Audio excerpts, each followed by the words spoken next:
All right. Well, hello everyone. Welcome to today's event. I'm Jason Gumper from msdynamicsworld.com. This is our Dynamics GP community call co-organized by us at MS Dynamics World and Doug, or Dynamics User Group.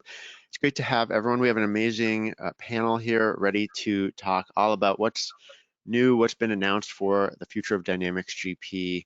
We were excited to also take audience questions. We've had a great response since we just very quickly put this together in the last couple of days. As we get going here, yeah, please know we're going to talk particulars of the recent GP announcements, what it means for different stakeholders in the community, and we want to hear from you too. First, I thought we would start with just some introductions to everyone on the call. And Molly, why don't I start with you, our Doug counterpart here at the event. Absolutely.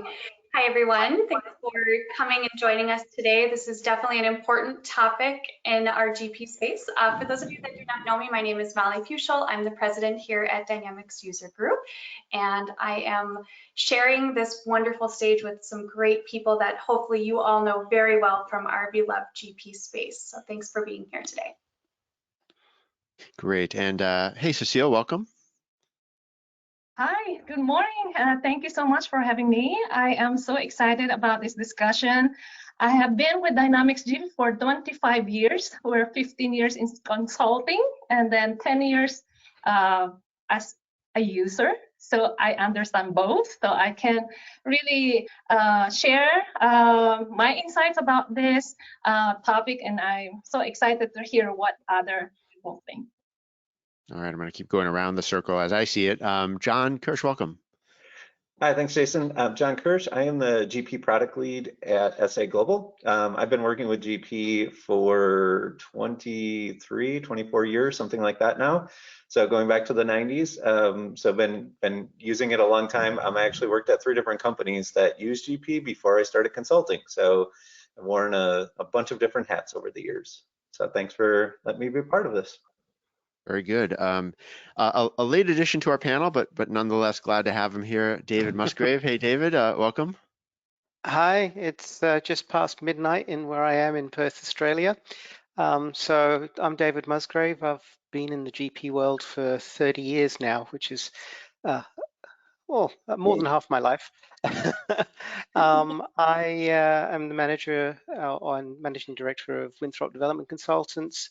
I spent 14 years without a soul at Microsoft, and since leaving them, I have my soul back eventually, and I'm also an MVP since 2014. All right, very good. And last but certainly not least, Bob McAdam. Welcome, Bob. Thanks, Jason. It's great to be here. Bob McAdam. I'm Vice President of Strategic Partnerships at Cavallo, the company formerly known as SalesPad. We've been in this space for 20 years this September, which is very fun.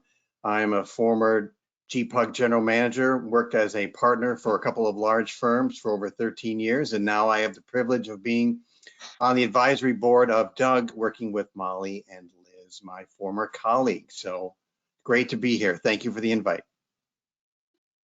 Yeah, very good. Let me just bring up a kind of a brief summary of some of the topics we plan to cover today. As I mentioned, we would love to hear what you want to ask our panel about, or share your opinions on. We'll definitely include your voices in this, but use the questions block in the webcast interface to enter those at any time. Yeah, so we're going to start with maybe some of the particulars, some of the key changes, updates, announcements that Microsoft has made in the last week or so about where Dynamics GP is headed, what's changing. And I thought we'll start with John on this, but then I'd love to hear from other people too about the key details that you think are important. So John, can you start us off? Sure, thanks. Yeah, so I'll go through the announcements. Actually, the way I read it might be a little bit different order than some of the partners saw it too, because to me, probably the biggest impact when we talk about users, which isn't huge, but there is a little bit of a price increase coming. So what impacts most people is that the annual enhancement is going up by 1%. And so that is coming, as well as if you were buying new subscriptions, that is going up in October as well. So there is a price increase, you know, again of 1%, which is what really affects most users. You'll see that on your annual enhancement renewals. So that was one of the parts of the update. One of the other parts, which has gotten a lot of attention too, though, is that Microsoft did announce the end of new sales of GP coming up. So that starts with the perpetual licenses as of April 2025. So 2 years out, the on-premise, the perpetual licensing that, again, a majority of GP customers have, new sales ends in April of 25. The licensing, the subscription licensing will carry on for 1 more year. That goes to April 2026 for new sales. So I stress new because what's most impactful, again, for existing clients, which is who I work with day in and day out, is that there is no change. There's no change in the support lifecycle. There's no change in the planned releases. So a new release, again, targeted for October, a new feature release. We'll still have that mid-year update as well coming shortly in the next couple of months here. But the October feature release is being worked on. The roadmap has not changed, 2028 and beyond for GP support on the current modern life cycle. So, you know, for clients, for the majority of clients, I can summarize the big part of my take is that it's really not an impactful, you know, release other than that 1% price change for a vast majority of GP clients or customers that are out there. So, you know, it is a little bit more in that annual enhancement, and again, the new sales primarily would affect partners, so there's certainly some piece on that, but yeah, that's the direct kind of release or message or, you know, update that came out from Microsoft. So I'll pause if anybody wants to fill in any gaps there. Well, you know, you covered it really well, John, as usual. And let's just be redundantly redundant here on some of these points. The majority of the news that came out the first week of April has to do with new sales. If you're an existing customer, with the exception of some price increases on seat licenses and annual enhancement, as John just said, this news really does not apply to you whatsoever. And I think we'll probably say that 18 different ways in the next hour, but it's really important that people understand this news and make sure that if you're an existing customer, not a lot has changed, nor is it going to change for you.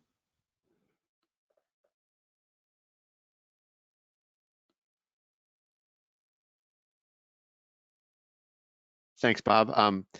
So for me, one of the questions is really a bit of the perception too. And I think this event is one of the ways to perhaps get some accuracy in that. I don't know, has anyone, well, let me put this to you, Cecile. You've been on sort of both sides and you're a customer now.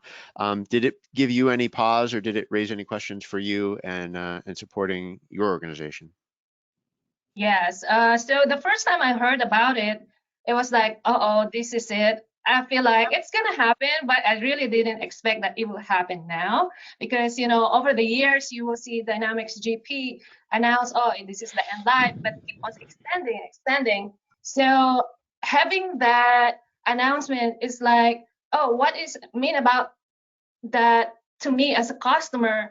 Am I gonna need to do something on my enhancement plan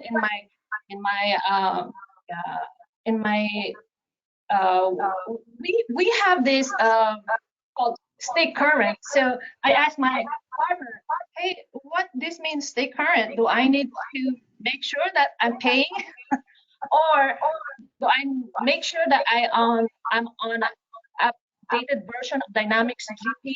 And then because she mentioned to me that if I'm not on the current, I won't be able to add new users or add new modules. So I think I wanted to confirm to other partners, is that true that I really have to stay current? Well, and I just realized that's a key piece that I missed in the details of it here. So let me jump back in because that is a very important part. After that date, if you are current, you're on your annual enhancement and you need to add more licenses or another module, you can still purchase it. There is no cutoff even to the additional licensing that was in the message, and I missed saying that earlier, but yes, if you're current on your annual enhancement, you can work with your partner and order another license or order the module that you need. So yes, you want to stay current, but the good news, for that, again, it's really a no change type message, is that you can continue to do that. I think we should probably clarify that the no new licenses is no new licenses for new customers. Right. Yep. Okay, existing customers can buy as many users as they want. They can buy additional modules. There is no restrictions on existing users. But something we were discussing before the call went live was there are a number of sites that are using GP that are not current on their enhancement, and I would recommend that they get current on their enhancement. Otherwise, they might not be able to get keys for version 18. So they're going to need to get current. So there is a question, though, that I thought I could answer quickly as well. We can give a couple of statistics that I have on the user base. So the question was about new customers. It turns out that there was about 400 new GP sites, as in new customers registered in the last year. There was about 20,000 GP customers that are currently paying enhancement. And we probably estimate maybe another 15,000 that are using GP but not current on their enhancement. So that gives you a bit of an idea. There's about 35,000, GP users out there. Interesting. Yeah, new customers. Does that surprise anyone on the call? I mean, I would say that number sounds. I'd certainly. I could certainly imagine that many new sales in a year, in spite of the fact that Microsoft is basically not supporting or not encouraging that at all, right? Yeah. Given how they disincentivize partners to sell Dynamics GP these days, I thought the 400 new sites in 2022 that David referenced was very surprising. Yeah, I mean, one of the questions, another one that just came in, is with these dates of 2025 and then 2026 to end new sales. Does that say anything about sort of GP's roadmap coming to an end, or does this correlate to that at all? I don't know, Molly, are you hearing any questions on that yet? And anything else from the sort of community perspective you'd add from what you've heard so far? Right, yeah, I've absolutely heard that question before, and I think it's a delicate balance, I'll say, because I think none of us have this sure answer. I'm going to lean on Bob a little bit because him and I have very closely worked in this space together from the community perspective for some time. And I feel like we've heard different things. I think the biggest thing, and it's kind of alluding in the chat already, is it just going to go away? Is it going to disappear on me one day? How do I prepare? What support do I have? Those are the biggest questions that we get. And so I think, and John has alluded to this as well, I think there's different perceptions that are getting put out there that everyone needs to run off of GP instantly. And I don't believe that is really the case. I think there's a little bit of misinformation possibly, which is why we're all here today. So definitely get that question on the roadmap, and are they going to come to work and it's going to be gone one day? We tend to get some of those more dramatic go, no go questions. So we really try to assure our community members that that is not the case. If I could just make one little sort of community plug. I mean, this announcement, to put it in perspective, it wasn't easy to find if you weren't looking for it. So now I think most people have heard about it because David's written about it. We've covered it. Other places have covered it. And now it's sort of out there, but this was not like a big announcement, I wouldn't say, for people who weren't looking. So I mean, I guess my point is, staying connected to other people in the community, however you choose to do it, is really vital if you're going to stay committed to GP and really want to understand where you're at. Yeah, anyone else want to add anything there? Well, okay, something that I learned from from our wonderful friend Terry Healy there in fabulous Fargo. is that when Microsoft promoted Dynamics GP from the fixed lifecycle policy to the modern lifecycle policy, where Dynamics 365 and Microsoft 365 applications reside already, they made a commitment to continued development and support, right? They are bound under those rules to keep going. So Stacy's question is, the $1 million question. Ultimately, Microsoft is the publisher of Dynamics GP, and they can do with it whatever they want. They own it. But when they promoted it to modern lifecycle policy in October of 2019, that kind of told me and many others in the space that they were making more of a commitment to it than what we may have expected at that time. So this news is kind of stark, but again, it only pertains to future new sales being cut off. It does not speak to changes in the support or development.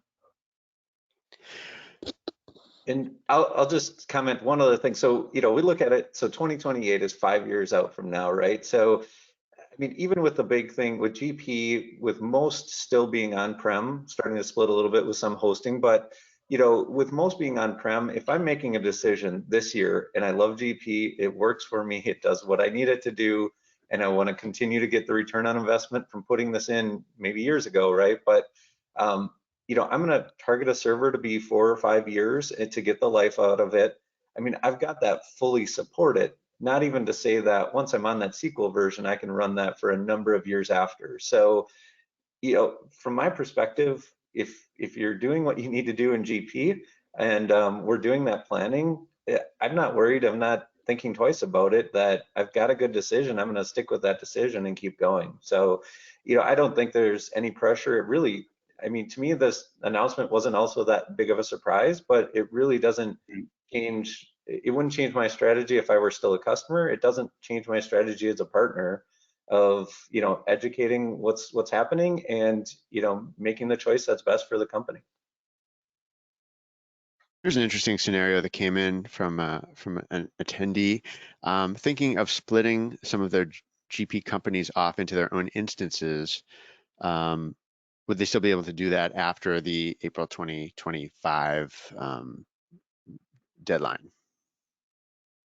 I can comment on that one too, with the licensing side of it. It kind of depends what you're doing. So, and this is a gray area probably no matter what. So you want to talk with the specifics with your partner. I believe if you're on the same SQL, but you're just like another name Dynamics, I don't know that you even need another site license for that. But if you were moving it to, say, a whole nother SQL server and you're running a separate instance of that, I believe typically you would need another site license. So that's when you probably really just want to kind of talk that through. They can check in with Microsoft, but again, doing that sooner than later is probably better. But you'll want to get the specifics on that one ironed out. Yeah, thanks for all the questions coming in. We'll keep taking those. I did want to maybe get into the discussion a little bit of what this is going to mean for partners and both resellers and consulting firms, but also ISVs who are seeing this announcement and sort of taking measure of it. Is it going to, I guess the real question is it going to influence what ISVs think about remaining in the GP channel? Is it going to change what partner firms are going to be doing in the GP channel? Any thoughts? Well, I can talk a little bit about the ISV community as an ISV. So there are probably ISVs that are falling into two different camps. So the camp that I'm in is I'm remaining GP focused, and I'm not even looking at other competitors or the other products. My products are very GP specific, and they are completely horizontal. So I've got 35,000 customers to sell into. And, okay, that customer base is slowly, falling away. But I still reckon I've got 10 to 15 years of work available to me. I'm still developing new code. I'm still improving my products. And eventually when GP goes away, that's my built-in retirement plan. So the other ISVs, probably ones with more vertical products, quite a lot of them are already looking and may have started development or even have products available for other platforms.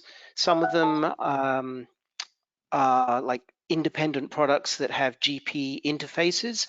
So then they, they've got interfaces to other products already. So for them, it probably doesn't change very much other than they just keep working on what they're working on. And so, the ISV community, the ones that are working with GP, are still very much behind GP. Some of the ones with verticals might need new sales to new customers to get that vertical, but ones with horizontal products, it doesn't make any difference.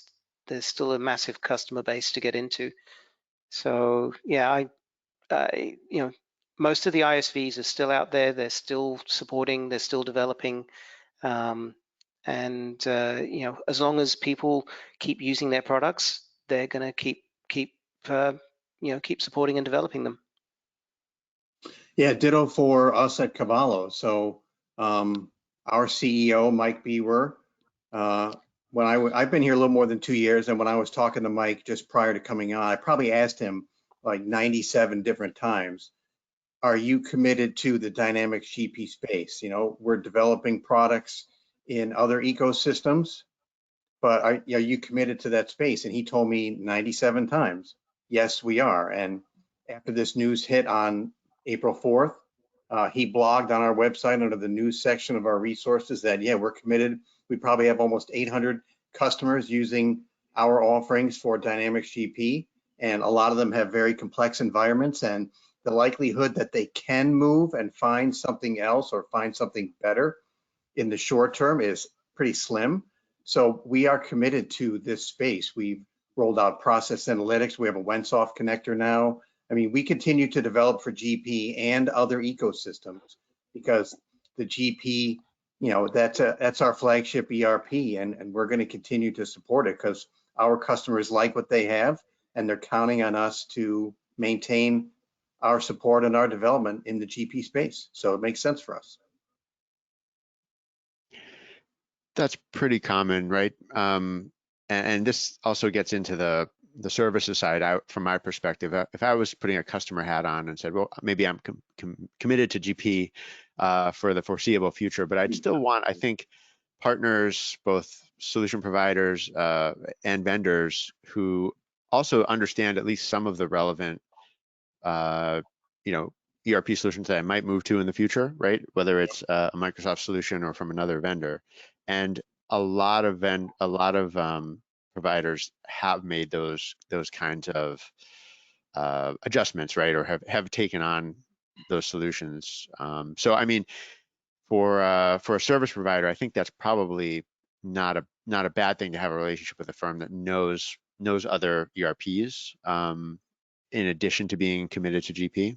I don't know. You think that's, Cecile, let me bring you in. Is that part of your line of thinking, or is that irrelevant at this point? Yeah, I actually, as a customer, whenever we think about additional module, like in our case, we always ask, is this additional module or ISV going to work with future ERP? Because we're thinking ahead. We have no ERP yet on which one, because right now in my company, we started last month to do scoping. We hired an independent partner to help us choose which is the right ERP that will fit our requirement. Of course, I am an advocate of Microsoft.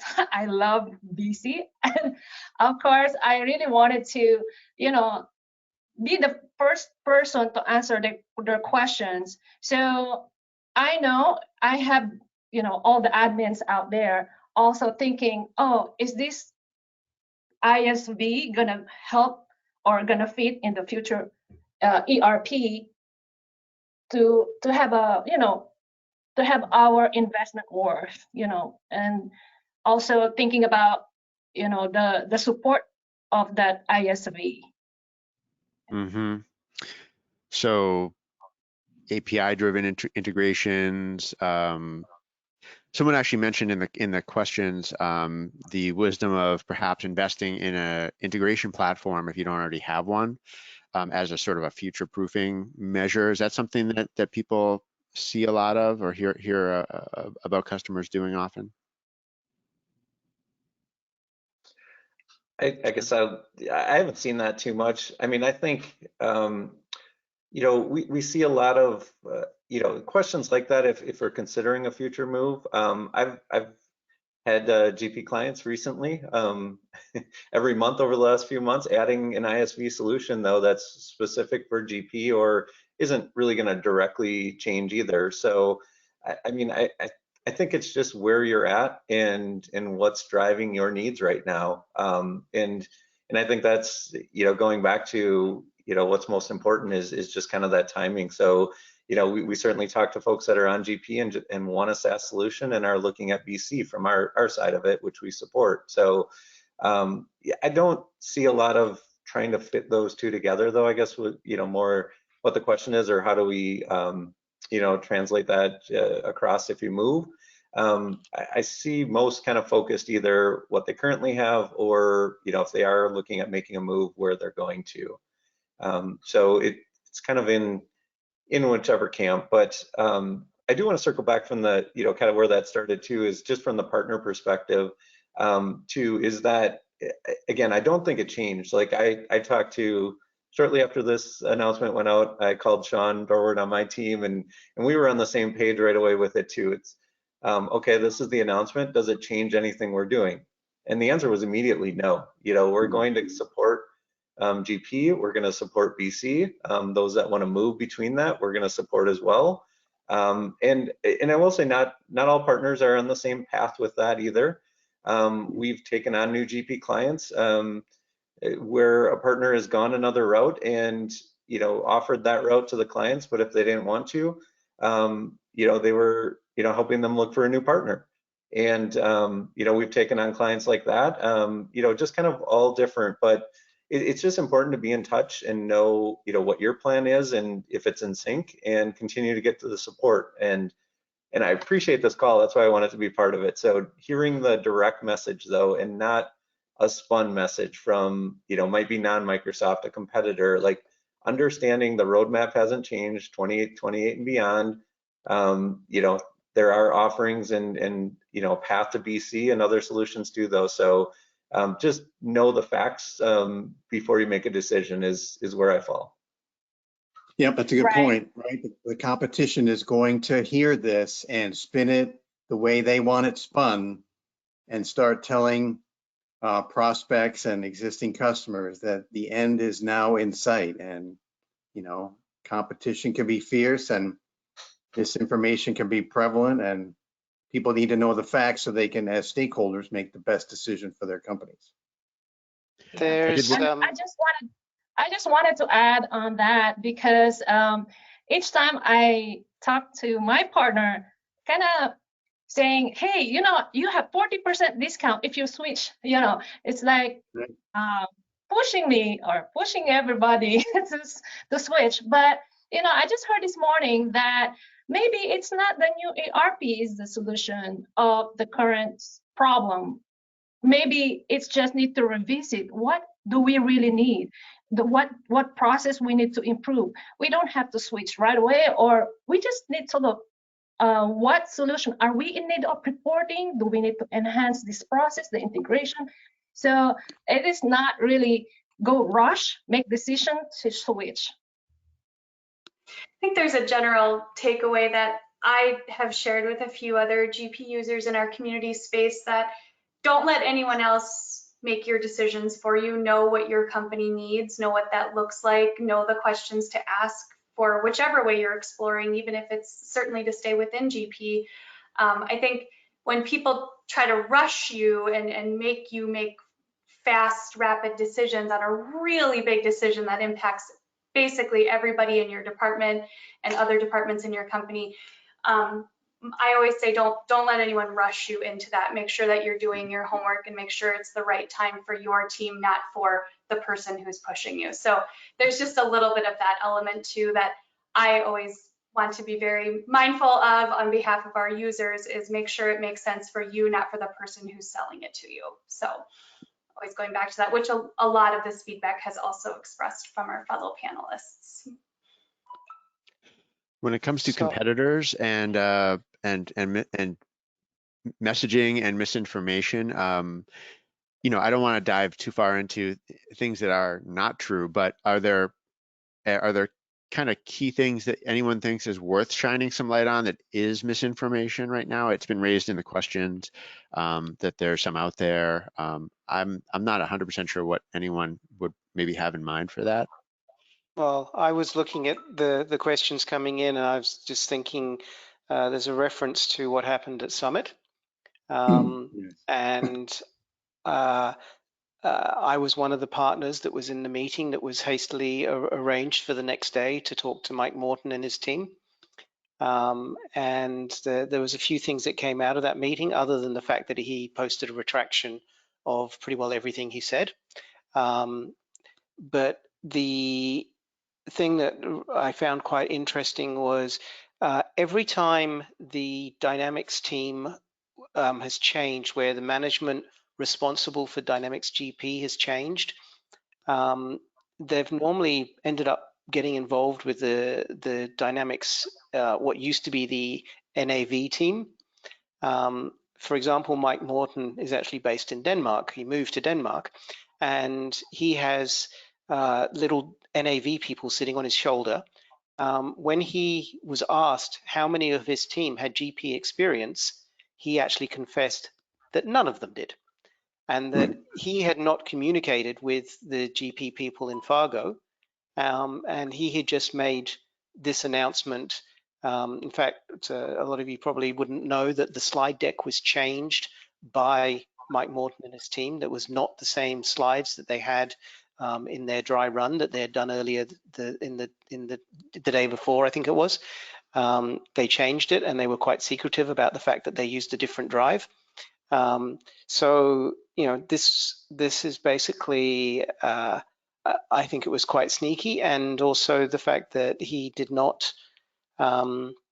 He hasn't spoken to the GP. I don't think he had any understanding of how passionate the GP community is about the product.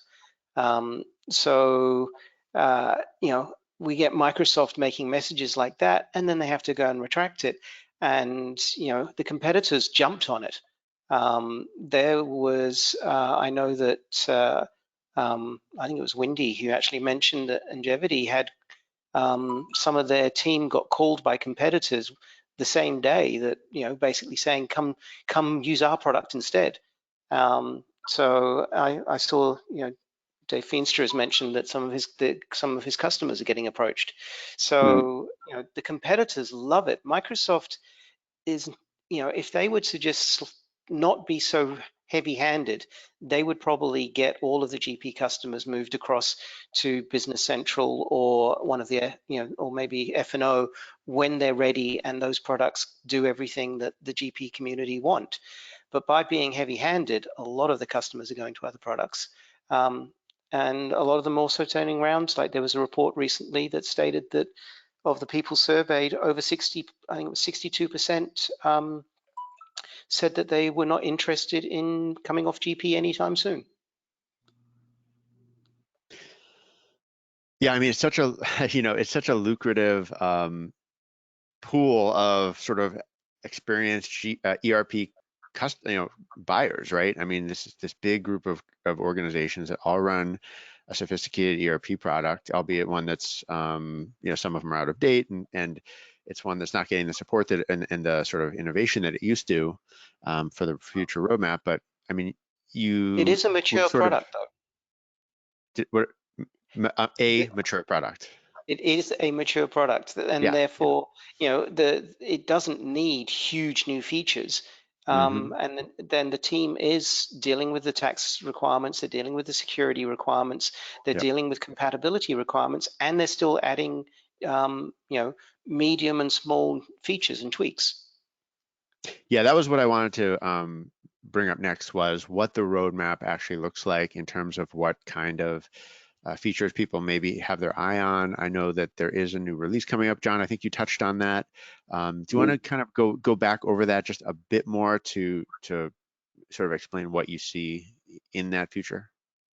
Yeah, and we've heard that Terry has also from Microsoft has given us updates on that. That the 18.6 release is being worked on. So I would expect a continuation of what's been happening, right? So we're going to have the 18 dot whatever releases each October. We're going to get those tax releases throughout the year at the normal times. So really what we've had for, what is it? So if it's .6, it's been going on for like 5 years in this method now. And we're gonna continue to get that. I mean, the big thing with that from my perspective, again, with a mature product, we do need to get the SQL new versions compatibility, the new Windows Server compatibility, which has continued to happen. That's the number one thing, staying on the current platforms and being able to continue to use it. And then the plug, go ahead out to the site where you can vote on and enter your enhancement ideas. There've been, what, dozen or more, or I don't know the number, so I don't want to understate it, but there's been, a number of usability things, and sometimes those are the biggest things. Like, I need to be able to filter this window. I need it to sort differently. I need, those type of things going on too. With a mature product, that's what saves you time every single day. So those things will continue to get reviewed, what those ideas are, and get those each year as well. So really, again, not a big change. The other thing we focus on a lot though too, and a lot of customers, a lot of partners have as well, is take advantage of the Power Platform, the integrations that can happen there, Power BI, Power Apps, Automate. We can do a lot with that. You can certainly host GP in the cloud on Azure with a partner, things like that. So you can really modernize it, not just with the releases that are coming out, but with those platforms, with ISVs that have cloud add-ons too. There's just a lot that can continue to enhance it and add technology to it. All right, thanks, John. Yeah, there's one comment here that I'll share from Steve, who said it would help if the roadmap did change, if they could move it and stop saying 2028 and beyond, because they've been saying that for several years now. If they could move, just even change that slide so it says 2030. I think that's a good comment. Thank you for that, Steve. Yeah, someone's asking about what's important ISV functionality that GP users either wish they had or could improve on. I mean, we've touched on several already, and certainly some of our guests here are very familiar with ISV solutions that either their own company offers, or Cecile, that your company probably invests in. And John, you probably see them all the time too. Are there other? I mentioned one that that was also mentioned earlier. Investing in integration technology as a sort of future-proofing measure, perhaps. BI and reporting's come up. Are there others that we haven't touched on that are really top of mind for all of you? Am I allowed to mention my products? Sure, go ahead. Well, GP Power Tools fixes lots of things, adds lots of functionality, allows you to replace VBA, which is end of life. It's definitely worth a look at. If you watch the benefits presentation and have a trial period, pretty well everybody who trials buys. Molly, what about you? In hearing from people in the community, do you hear chatter on any particular areas? I actually was going to comment on what John had commented on, is actually more the power direction. So first and foremost, I won't pick favorite products, of course, but there are several great add-ons that do work nicely with GP. I'd be happy to share, just based on what people are looking for, what I have seen be successful for other users. But Power is a great it's a great way that you can quickly access to at least dive into learning more about what your own needs are. I think that is probably a question that we get a lot from the community, is I'm not sure what I need. And so it is very grassroots sometimes. And we love that they come to us and help in hope of kind of guiding that and helping them with what their journey should look like in particular. But Power, I was going to say, is a great place to exercise and maybe realize a little bit of what you don't have. And then from there, I think you can fine tune what your needs are and what the best ISV solutions would be for you in your particular group.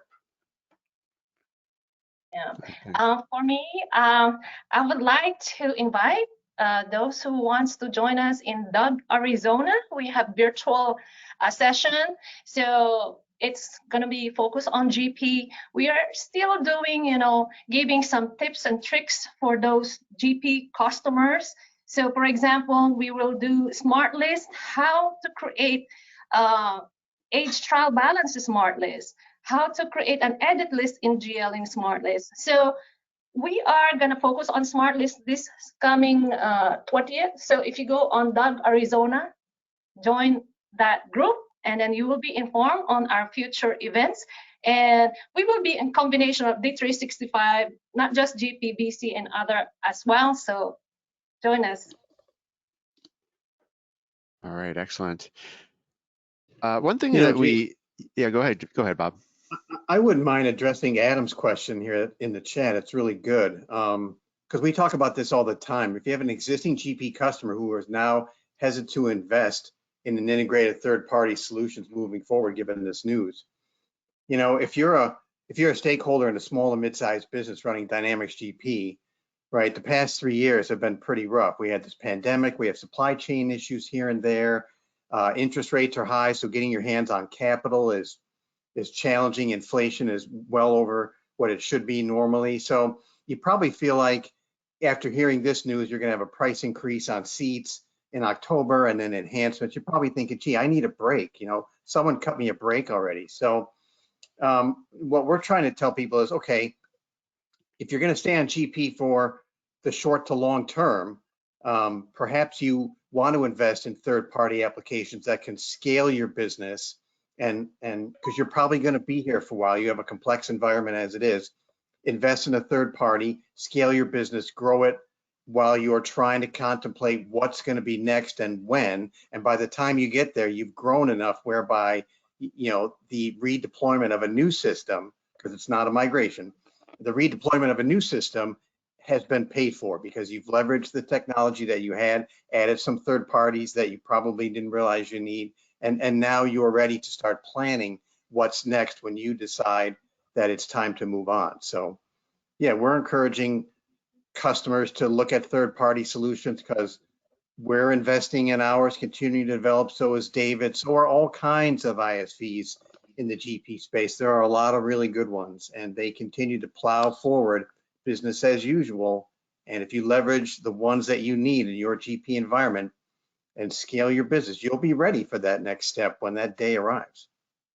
One of the things to think about with that is while Microsoft themselves have slowed development, and Right. we mentioned it was a mature product, but they're still fixing things. They are not adding big new features. You want big new features. There's 300 ISVs out there developing thousands of products. There's your big new features. If there's something that you want that Dynamics GP right now can't do, someone's already written it. If You're not, right. it can be developed quickly. All right. One thing, I think we touched on this earlier, and I sort of saved it for later in the conversation because I want to make sure we got through so many other good things. But do we want to talk at all for the GP customer who's maybe out of support today, how we would guide them on what to make of these announcements, whether there is more incentive now to get current if they can, or what they would be looking at for their future versus a customer who is current.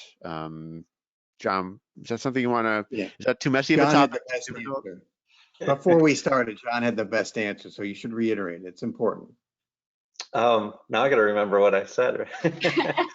No, I said it was a gray area, not one you'd want to risk. Oh, no, that was on splitting the licenses though. So as far as Okay. getting current though, I mean, yeah, I would, well, it's a new sale cutoff coming up, right? So that means a brand new site license. And if you're out of license, I guess it hasn't been a super clear message about getting current, but I would not take the chance at it. So I would say yes, if you're lapsed right now, get current. or you need to be on a current licensing before the cutoff time. I would do it now. I wouldn't wait. I would upgrade. I'd take advantage of the new features that you're not using if you're not upgraded. So certainly do that. But it's even more important than not to lapse at any point going forward then. And I think there's even the piece that goes to the development and keeping Microsoft on that beyond part of it, right? So 29, 30, beyond is staying current on that is the revenue stream for Microsoft, to continue to deliver those enhancements too. So I don't have any inside information about that, but just from my logic of I continue to get revenue, I would continue to want to release those and make sure those are current. So certainly would recommend if you are lapsed, get current, stay current on your enhancements, and that upgrade. enables you to do the licenses. And yeah, take advantage of that. My clients, almost everybody now is upgrading every single year. It's an update. It doesn't take a ton of time typically, and not too many issues are seen with running those updates. It's just a really good practice all around to be in. And that's as part of the modern life cycle approach. Yes. Yes. Mm-hmm. Yeah, it's really the recommendation from Microsoft and pretty much everybody in the community. Just if you were applying the year-end update, anyways, you've been doing that. Now you're getting some feature releases with that every year. So it doesn't have to be at year-end, but at some point during each year, plan a time to portion of one day for most, and you're updated and you get all of those new features. We haven't, this is focused on the announcement, but we've gone through things with MFA changes for email and things like that happen and are going to continue to happen. And that's why we need those enhancements, those releases to be able to deal with those, and just really important to update to stay on top of that. And customers have over 5 months to assess their seat license before the 9 to 15%, I think, price increase comes October 1. So plenty of time to do that sort of audit internally and determine what you need. I think the reality, though, unfortunately, is not everybody keeps that 5 months top of mind. And that's probably where some of our users find themselves scrambling. Right. So they're all of these wonderful folks and community and beyond. Those are when we talk about support and resources, especially if you haven't been able to prioritize that for 5 months and do find yourself in a little bit of a pickle, reach out, use the community, reach out to any one of these wonderful panelists. They will help. I want to just make sure that we drive that home, that we'd love it if we could all structure in that 5 months, but that's not always the way that our wonderful user members are able to plan. Yeah, just with the paying enhancement, Microsoft is a business, and they've got supposedly 20,000 that are paying enhancement, but we believe there are a lot of sites that are not paying enhancement. Other than the fact that they might not be able to, if they don't stay current before the cutoff dates, that they might not be able to ever get new license keys and never be able, they'll be basically blocked from upgrading forever. The Microsoft, the more money they see come in, the more customers they actually know that they've got, the bigger their commitment to the product is going to be. If you stop paying your enhancements and partners stop supporting the product, if people don't show love for the product in monetary terms, Microsoft is going to pull the plug earlier rather than later. So if we want the product to hang around, we've got to basically say we're using the product, you stay current and you take advantage of all the new features. So, that's why it is important to pay that enhancement. So quickly while I've got the stage, I got the talking stick. There was a question about other ISV products. So I cannot talk for other businesses, but all the ISVs I have spoken to are well and truly committed to GP. Yes. And even if they don't add massive amounts of new functionality, upgrading an ISV product to a new version of GP is really simple. So they're not going to throw away their existing customer bases. even if they just say we're going to stop new development, but we'll keep the current development going, and they've still got those customer bases. So if you're not sure, talk to your ISVs and get something from them that says they're committed to the product. But everyone I've spoken to are well and truly behind GP.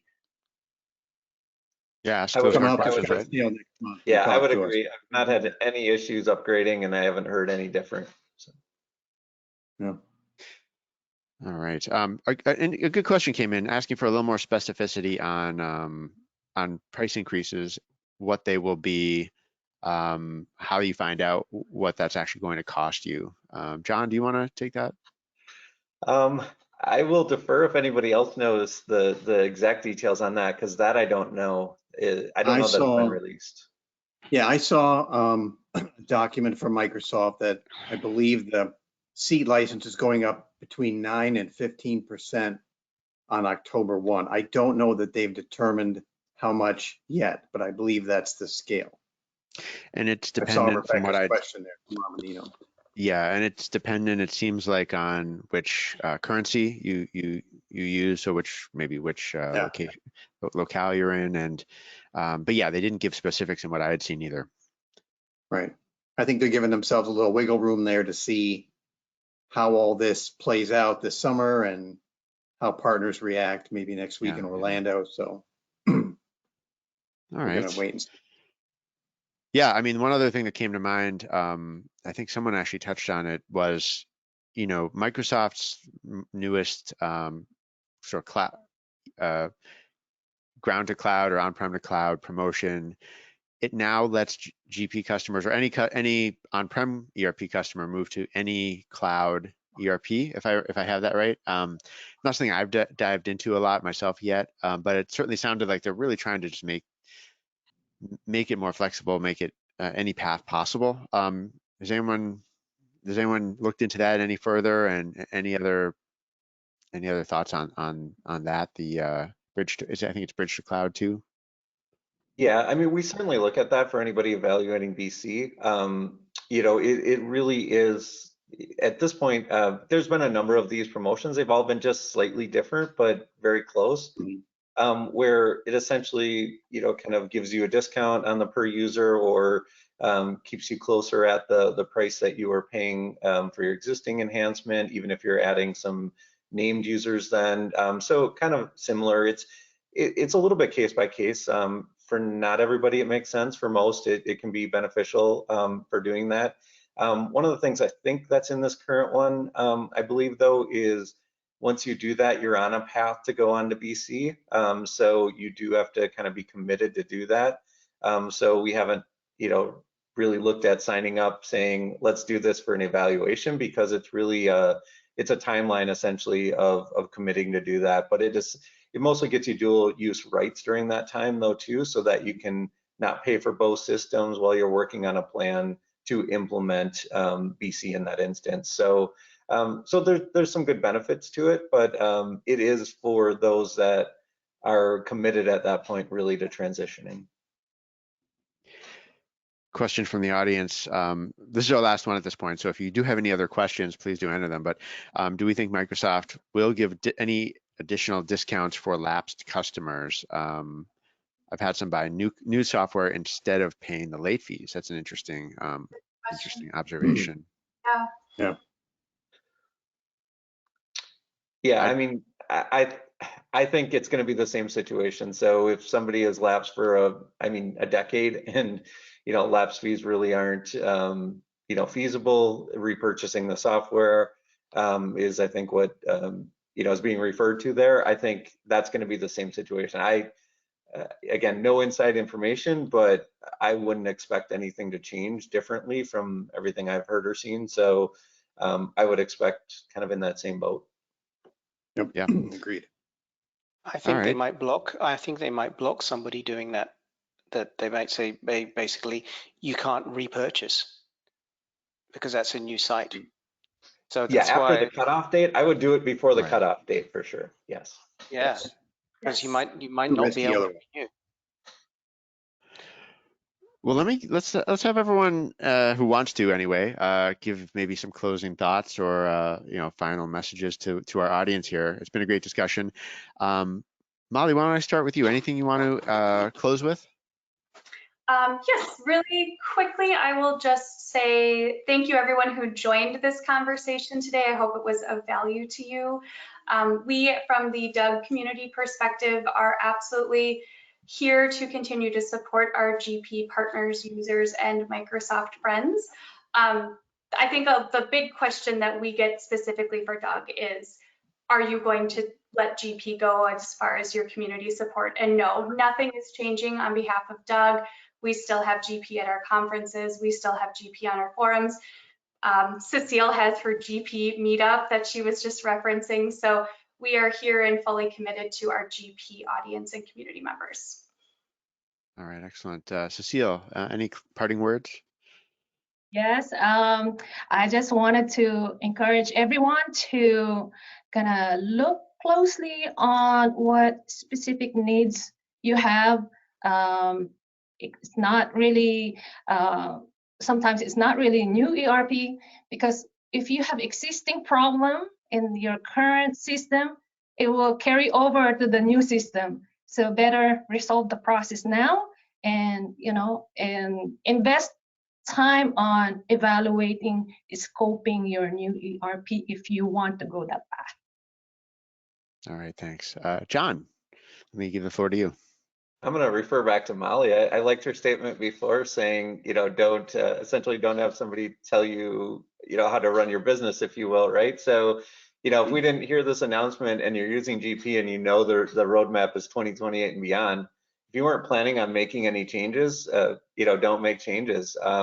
Enhance, update, do those things that you've been doing. But, that's our approach, and I certainly encourage everybody stay educated. You're on this session or, finding information through your partner, through other channels, know what's going on, evaluate your situation at the right level at all times, but, just get the facts and make the decision that's best for you. And that's our approach. And, it's an easy approach to have, right? I'm going to work with my clients to do what's best for them. And, that's the best solution in the end, not me telling the other way around. So it's a good position to be in, and just keep being part of the community and being informed.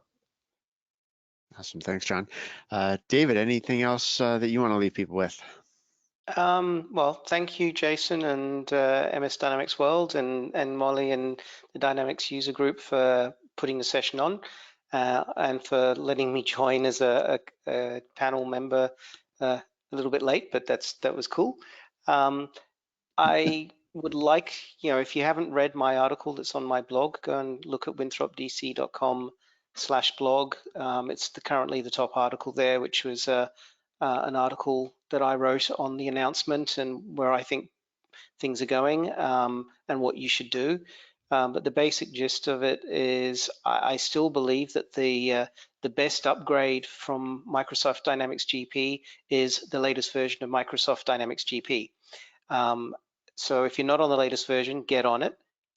Look at the ISV community. If there's anything that you want done, go, that's not part of standard GP, go get that functionality from the ISV community. I still find that there's a lot of customers who are not even leveraging everything that the current version of Dynamics is doing. They upgrade to the latest GP and they don't use any of the new features. So leverage everything that's in the product. You can't turn around and go, oh, the product doesn't do this stuff. It's like, yes, it does. You're just not using it. So, update, use everything, check out the ISV community, stay current on enhancement. GP's got many years left in it. Thanks, David. And Bob, what would you like to leave us with? Well, just to reiterate what was said at the very beginning, much of the news that came out last week pertains to new sales in 3 years. If you are an existing Dynamics GP customer, very little in this announcement pertains to you. So there are lots of resellers out there that are committed to Dynamics GP that have lots of GP customers. There are lots of ISVs in the space like Cavallo that are committed to continue development and support for GP customers, right? It's in our best interest, all of us, not just us at Cavallo, but all the other GP ISVs as well. And I know my good mate out there in WA is still pounding the keyboard at 1 in the morning on a Saturday because he loves it and he's committed to it. So there are a lot more, I'm getting tired. There are a lot more of us in the community than just the 6 people here today that are concerned and going forward to support and maintain this great ERP system. So look around, talk to your partner, make good decisions that are based on, you know, how your business is going to run. And there are a lot of us out here that will be there for you, committed firmly going forward. All right. Great job, everyone. Thanks so much. We're going to wrap it up there. Yes. I said thank you. Oh, appreciate it. My pleasure. And thanks to Molly for helping organize this as well. Really a pleasure to do that. Thanks to everyone in the audience for so many great questions. We did record today's event. We'll be sending that out and some follow-up information, references to perhaps some of the articles and links that we talked about today, and contacts as well. And yeah, hopefully we can do this again with more GP updates. We'll be looking forward as the conference season moves ahead here. And with that, I think we are going to wrap things up. Thanks again for your time and have a great day. Bye, everyone. All right, thanks. Bye-bye. Bye. Thank you.